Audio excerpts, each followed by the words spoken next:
I always enjoy the story of the underdog. And what I mean with that, the underdog, have a look at this.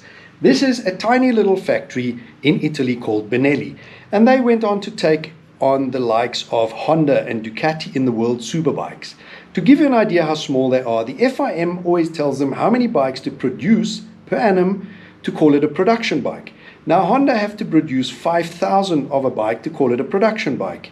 Now Benelli, they're so small, the FIM told them to produce 150 of these to call it a homologation bike, to homologate it as a production bike. And therefore this Benelli Tornado Alley here, there's only 150 made, this being number 52. Now this is the story of an underdog, a tiny little company taking on the giants.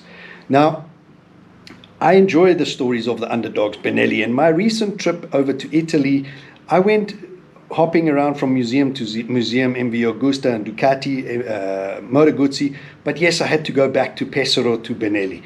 I had a look at that museum. I think it was my third visit to that museum.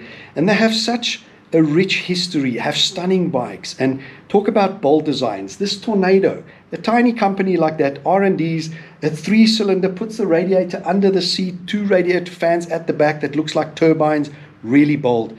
They produced that in the late 70s, early 80s, that say 6-cylinder, 750 and a 900, say 6-cylinder transfers. Now, as small as they are hugely bold, and they have stunning history in the Leoncino and all of that.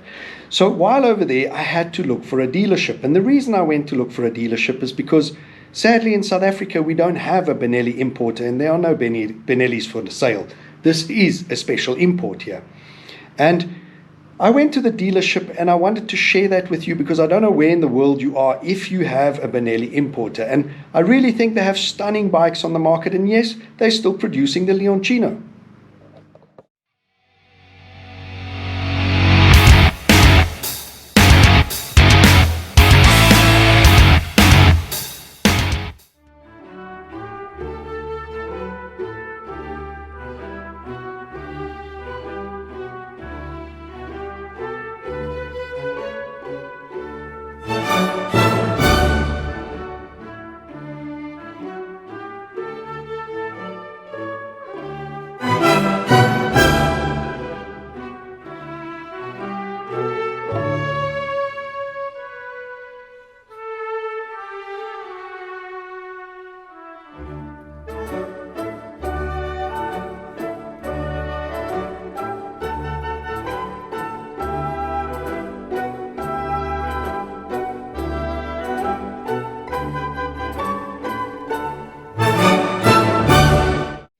Now this lion on the front mudguard of any Benelli will tell you that it's part of the most iconic range Benelli ever produced, called the Leoncino. Now Leoncino is the Italian word for lion cub, and as mentioned, one of the most iconic model ranges in Benelli's history.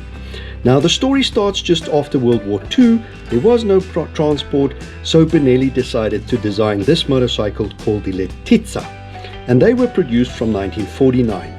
A 98cc, very simple motorcycle, cheap, and gave you affordable transport, a 2-stroke motor. Now these Letizia, as they were known, evolved into the Leoncino range, the Lion Cub. Now, Leoncinos were produced for over a decade, and over 45,000 units were produced. Now, if you look on top of this trailer, you have the Leoncino Sport, and behind that the Gallinato. And as you turn the corner, you can see the museum calls this the Leoncino Strada, which is the Lion Cub Alley or Lion Cub Street. Now, looking back, you can see it's over a decade of different models of production of the Leoncino. As I mentioned at the beginning, here in South Africa, we don't have a Benelli importer, so I don't get to see these models here in our country, but this motorcycle immediately got me excited.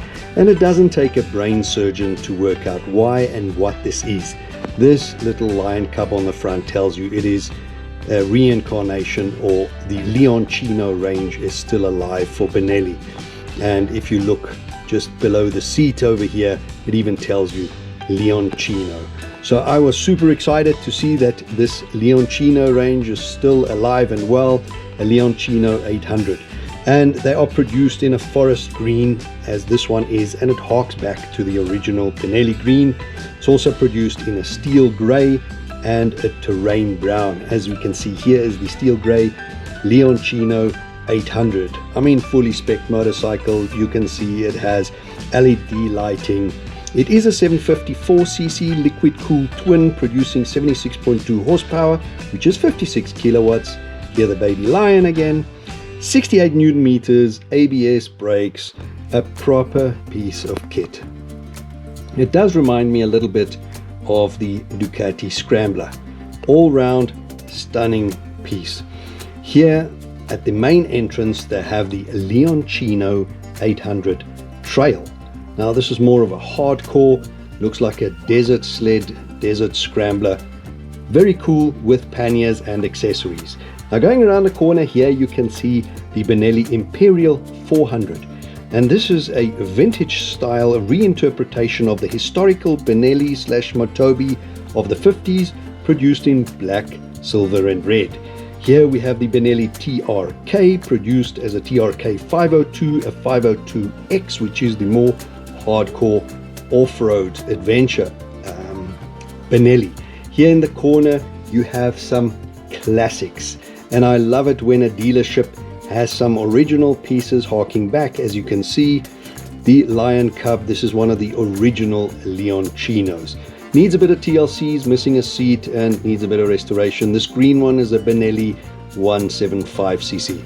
Really cool to see some of the old stuff in the dealership. The poster at the back paying homage to the racing, and this banner over here, the 1911, refers to the original birth date. It is Benelli being the oldest Italian motorcycle manufacturer. Here you see a wall of merchandise and branding, helmets, soft shell bags, t-shirts, bags. Here is another really cool Benelli known as the BN125, and this bright neon green known as a flash green is a dead giveaway that it's aimed at the younger riders, bringing them into the Benelli range for commuting. Here are some more Leoncino trails. The trail is produced as a Trail 500 and a Trail 800. You see all the colors, the red, the silver, the white. This particular one, I really love the lettering Leoncino around the rims. Stunning little features. And that green just is so reminiscent of the Benelli green of like the Tornadoes. Also, the color Benelli used to race in was always green. Guys, maybe you're part of the unfortunates like us here in South Africa, where we don't see or get the Benelli range into the country. But I hope you enjoyed this quick episode on the Benelli range. And if you did, please remember, hit that subscribe button to help me build the channel.